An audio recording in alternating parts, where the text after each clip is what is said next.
따뜻한 봄날 함께 얼굴 대하고 또 만나 뵙게 되어서 반갑습니다. 봄이 오는 소리가 여러분 패션을 통해서 또 알 수 있는 것 같습니다.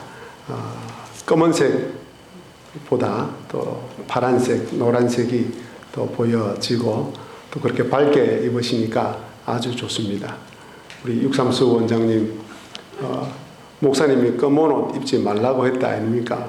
제가 옷을 보니까 너무 밝고 예쁘셔서 말씀드렸더니 오늘 아주 봄처럼 화사하게 또 예쁘게 입고 오셨는데 너무 감사드립니다. 저보다 우리 주님께서 더 기쁘게 여기시고 또 반가이 맞이하시리라 생각합니다. 오늘은 날도 좋고 따뜻하니까 오늘은 배를 타러 한번 같이 가겠습니다. 배를 타보시면 아시겠지만 오늘 여러분들이 타야 될 그 배에는 예수님과 제자들이 먼저 타고 있습니다. 그 배를 타고 갈릴리 호수를 같이 건너가야 합니다.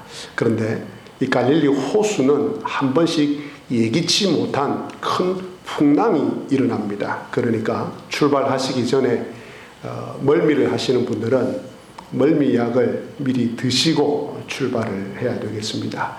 자, 그럼 다 같이 일어나시기 바랍니다. 지세포항으로 같이 출발하도록 하겠습니다. 자, 배가 드디어 출발합니다. 예수님과 제자들이 함께 탄 그 배에 여러분들이 승선을 하였습니다. 어떤 기분이 드십니까? 야, 예수님이 계신 배여서 예수님하고 대화하고 싶은 마음에 흥분이 되는 분도 있으리라 생각합니다. 그런데 오늘은 예수님께서 워낙 피곤하셔서 배에 타시자마자 바로 주무셔서 예수님하고 대화하시는 건 오늘은 좀 안 되겠습니다. 대신에 베드로와 야고보, 요한, 다른 제자들과 대화하는 시간을 가지면서 배를 타고 항해를 하시면 되겠습니다. 자, 그런데 함께 배를 타고 가고 있는데 정말 예기치 않은 풍랑이 오늘 일어납니다. 갑자기 큰 바람이 불기 시작합니다. 그리고 큰 파도가 칩니다. 많은 물이 배 안으로 들어옵니다. 제자들은 열심히 물을 퍼내기 시작합니다. 그런데 워낙 큰 광풍이어서 역부족이었습니다. 배가 점점 가라앉고 있었습니다. 이 배 안에는 이 갈릴리 호수의 잔뼈가 굵은 어부들도 타고 있었습니다. 탁월한 어부들이었습니다. 하지만 자기들의 쌓아왔던 그 전문적인 능력으로도 어찌할 수 없는 큰 광풍이었습니다. 제자들은 죽음의 위기에 처했습니다. 23절입니다. 마침 광풍이 호수로 내리침에 배에 물이 가득하게 되어 위태한지라. 이처럼 인생을 살아가다 보면 크고 작은 광풍이 갑자기 발생합니다. 갑자기 차가 고장이 납니다. 갑자기 이가 부러집니다. 갑자기 무릎 인대가 손상됩니다. 갑자기 허리가 아픕니다. 세숫물 뜨려고 받아 놓았던 세숫대야를 들어 올리는 정도였는데 허리를 다칩니다. 갑자기 가족 중에 누군가가 암이라는 진단을 받습니다. 갑자기 사업이 무너집니다. 갑자기 실직을 합니다. 갑자기 사랑하는 사람을 먼저 떠나보내기도 합니다. 이런 일이 발생하면 삶이 순식간에 뒤죽박죽이 됩니다. 근심과 걱정이 회오리 바람처럼 나를 휘감습니다. 불안과 두려움이 거대한 파도가 되어 나를 뒤덮습니다. 사방이 깜깜합니다. 잠이 오지 않습니다. 어디에 누구에게 도움을 청해야 될지도 모릅니다. 하나님이 미워지고 싫어집니다. 왜 나에게, 왜 우리 가정에 이런 일이? 라는 생각이 듭니다. 제자들은 물을 퍼내다가 급기야는 포기할 상황에 이르게 됩니다. 거의 죽게 되었기 때문입니다. 그때 제자들의 눈에 들어오는 한 사람이 있었습니다. 바로 예수님이셨습니다. 제자들은 그런 예수님을 보자 화가 났습니다. 예수님께서 잠을 자고 계셨기 때문입니다. 예수님을 깨웠습니다. 주님, 도대체 뭐하고 계십니까? 저희들이 죽게 되었는데 주무시고 계십니까? 좀 도와주시지 않고 뭐 하십니까? 너무하신 거 아닙니까, 주님? 24절입니다. 제자들이 나와 깨워 이르되 주여 주여 우리가 죽겠나이다. 입에 함께 타고 있는 여러분들께서도 제자들의 이런 태도에 공감하실 것입니다. 여러분도 여러분의 삶에 일어난 큰 풍랑으로 두려움에 빠진 경험이 있을 것입니다. 그것을 해결하기 위해서 몸부림치고 있을 때에 전혀 도와주지 않았던 예수님을 경험하셨을 것입니다. 내 삶을 보고 계시거나 한 건지 의심이 들 때도 있었을 것입니다. 그래서 하나님께 분노를 터뜨렸을 때도 있었을 것입니다. 예수님께서는 제자들이 분노하면서 깨우는 소리를 듣고 일어나셨습니다. 일어나 보니 상황이 정말 심각했습니다. 그러나 예수님은 제자들과는 달리 전혀 당황하는 기색이 없었습니다. 천천히 일어서시더니 바람과 바다를 꾸짖는 것입니다. 아니, 이게 말이 되는 이야기입니까? 바람과 바다를 꾸짖는다고 이게 말이 되는 이야기입니까? 무슨 아이들 장난하는 것도 아니고 바람과 바다를 꾸짖는다고 바람과 바다가 잔잔해집니까? 그냥 한번 해보는 것입니까? 누가 이런 말을 할 수 있겠습니까? 그런데 예수님께서 바람과 물결을 꾸짖자 보고도 믿기 힘든 일이 일어났습니다. 그 높은 파도가 제자들로 하여금 죽기까지 이르게 만든 그 높은 파도가 잔잔해지는 것입니다. 옷이 다 젖어 떨고 있는 제자들, 물을 퍼내느라 기진맥진한 제자들, 죽음 앞에 두려워하고 있는 제자들, 그들을 보시고 예수님께서 한마디 하셨습니다. 힘들었지. 야, 너무 고생 많았겠구나. 내가 오늘 너무 피곤해서 잠이 깊이 들었나 보다. 얘들아, 미안하다.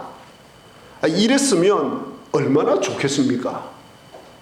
그런데 예수님은 그렇게 말씀하지 않았습니다. 뭐라고 말씀하셨습니까? 25절에 제자들에게 이르시되 너희 믿음이 어디 있느냐?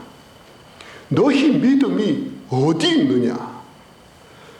아니, 죽을 고생을 한 제자들에게 이게 무슨 말입니까? 위로를 해주시지는 못할지언정 책망을 하고 계십니다. 그러나 예수님께서는 지금 이 순간 제자들이 어떤 말을 들어야 하는지 정확하게 알고 계셨습니다. 그것은 위로가 아니라 책망을 통해서 제자들 스스로의 믿음을 확인시켜 주는 일이 더 우선이었기 때문에 그렇습니다. 예수님께서는 제자들에게 믿음이 있는 것을 아셨습니다. 그런데도 제자들은 이 믿음을 사용하지 않았습니다. 너희 믿음이 어디 있느냐? 예수님의 책망은 이런 것이었습니다. 지금까지 너희들이 나와 함께 있으면서 내가 어떤 일을 했는지 보았지 않느냐? 내가 어떤 분이라는 것을 알지 않느냐? 깨닫지 않았느냐? 그러니 너희들이 나에 대해서 가졌던 그 믿음을 지금 발휘해 보아라. 너희들이 갖고 있는 믿음으로 이와 같은 두려운 상황을 돌파하여 보아라. 라고 말씀하시는 것입니다. 오늘 예수님께서는 제자들과 함께 배 안에 타고 있는 저와 여러분에게 말씀하십니다. 배 안에 타고 있으면서 갑자기 생긴 풍랑을 보았느냐? 인생에는 이처럼 갑작스러운 일, 갑작스러운 사고들이 일어난단다. 내가 배 안에 타고 있어도 이런 광풍은 일어난단다. 내가 너희들의 삶 가운데 있어도 광풍은 일어난단다. 그럴 때 너희들도 어쩌면 제자들처럼 당황하게 될 거야. 주저앉게 될 거야. 두려워하게 될 거야. 나에게 와서 왜 도와주시지 않느냐고 항의하고 싶을 거야. 그때 너가 갖고 있는 믿음으로 공포에 잘 빠지고 두려움에 잘 빠지고 낙심하기 잘하는 너의 그 성향을 너가 갖고 있는 믿음으로 극복해 보아라. 나에 대한 나를 믿는 그 믿음으로 너의 앞에 있는 그 풍랑과 어려움을 극복해 보아라. 너의 인생에 대한 계획을 가지고 있는 나를 바라보아라. 너의 삶의 주인된 나를 바라보아라. 너를 여전히 인도하고 있는 나를 바라보아라.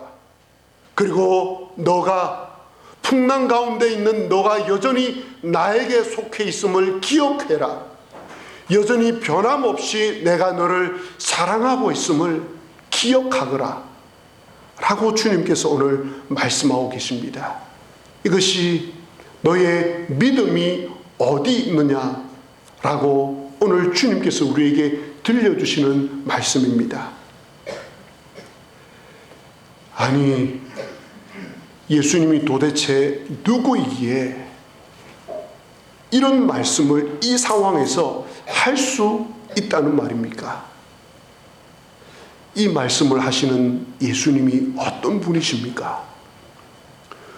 예기치 못한 풍랑이 갑작스럽게 일어나는 갈릴리 호수임에도 불구하고 아무런 걱정 없이 태연하게 배에 오르셔서 주무실 수 있는 분이 예수님이십니다.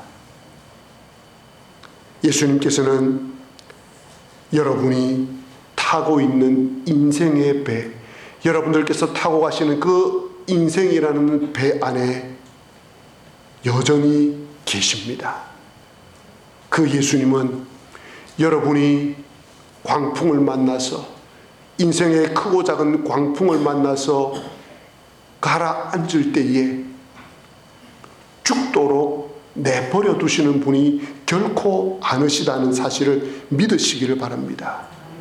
예수님께서는 주무시고 계시지, 예수님께서는 죽으시지 않으셨습니다. 여러분 인생의 배에 주무시고 계실 분입니다.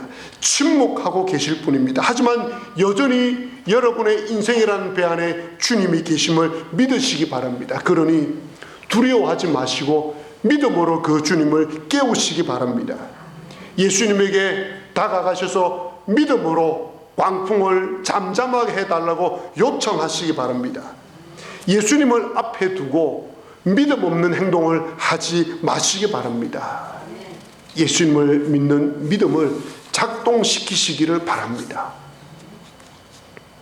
어떤 경우에는 믿음으로 나아가서 주님을 깨우면, 부르짖으면 즉각적으로 응답해 주실 때가 있습니다. 광풍을 잔잔케 주실 때가 있습니다. 어떤 경우에는 아무리 부르짖어도 내가 원하는 결과를 주시지 않을 때도 있습니다. 죽겠다고 고래고래 고함을 찔러도 아무런 응답도 하지 않으실 때도 있습니다.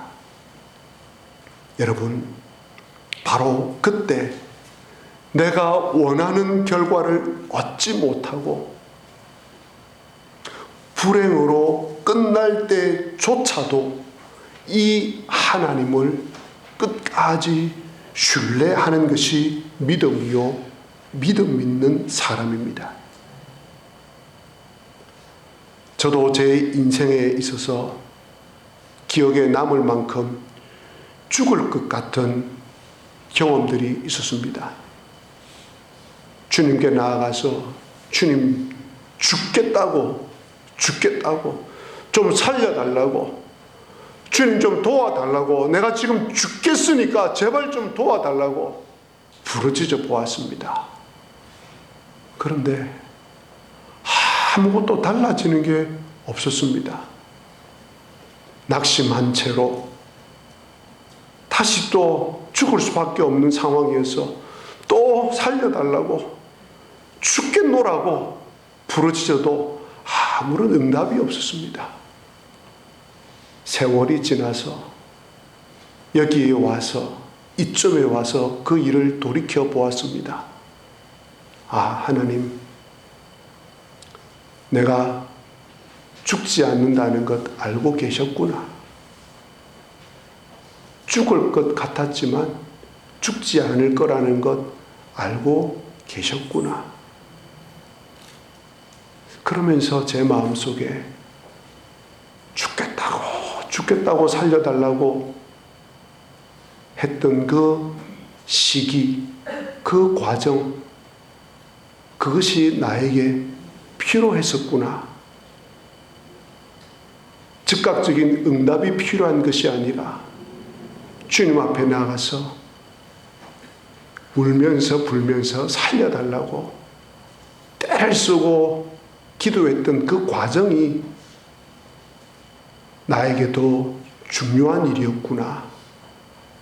그런데 하나님은 이미 나의 모든 인생을 알고 계시기에 내가 그 상황에서 죽지 않을 거라는 것 다 알고 계시구나 라는 생각이 들더라고요.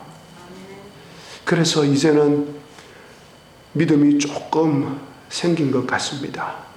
그래서 죽을 것 같은 상황 속에서도 믿음 가지고 하나님께 나아갈 수 있게 되었습니다. 사랑하는 교우 여러분, 주님을 향한 믿음을 가지고 그 믿음을 발휘하십시오. 여러분이 갖고 있는 믿음을 작동시키십시오. 그러나 여기서 끝내면 안 됩니다. 여러분 자신에게만 이 믿음을 집중하면 안 됩니다. 한 걸음 더 나아가셔야 합니다. 여러분 주변에 크고 작은 풍랑을 만난 분이 누가 있는지 찾아보시기 바랍니다. 그리고 그분이 강한 믿음을 가질 수 있도록 믿음을 되찾고 믿음으로 주님께 나아가서 믿음으로 그 모든 문제를 극복할 수 있도록 여러분이 도와주시기를 바랍니다. 그분의 믿음을 세워줄 수 있는 방법이 무엇이 있는지 찾아보시기 바랍니다. 그것이 믿음을 발휘하는 사람이요, 믿음을 작동하는 사람이 해야 될 또 하나의 중요한 일입니다. 말씀을 맺겠습니다. 오늘 주님과 주님의 제자들과 함께 항해를 했는데 그 항해가 어떠했습니까? 이제 배에서 내리시기 바랍니다. 그리고 폭풍우 치는 여러분의 삶의 현장으로 돌아가시기 바랍니다. 그리고 이제는 돌아가셔서 여러분이 갖고 있는 믿음을 발휘하시기를 바랍니다.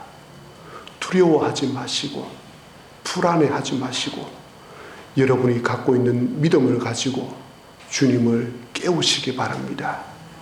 여러분의 믿음을 작동시키셔서 하나님께서 주시는, 예수님께서 주시는, 성령님께서 주시는 그 기도의 응답을 받아 누리시기를 바랍니다. 예수님께서는 풍랑 가운데 있는 여러분을 여전히 바라보고 계십니다. 그리고 이렇게 말씀하십니다. 너가 나에게 속하였다는 것을 잊지 말아라. 너가 나에게 속하였다는 것을 잊지 말아라. 기도하시겠습니다.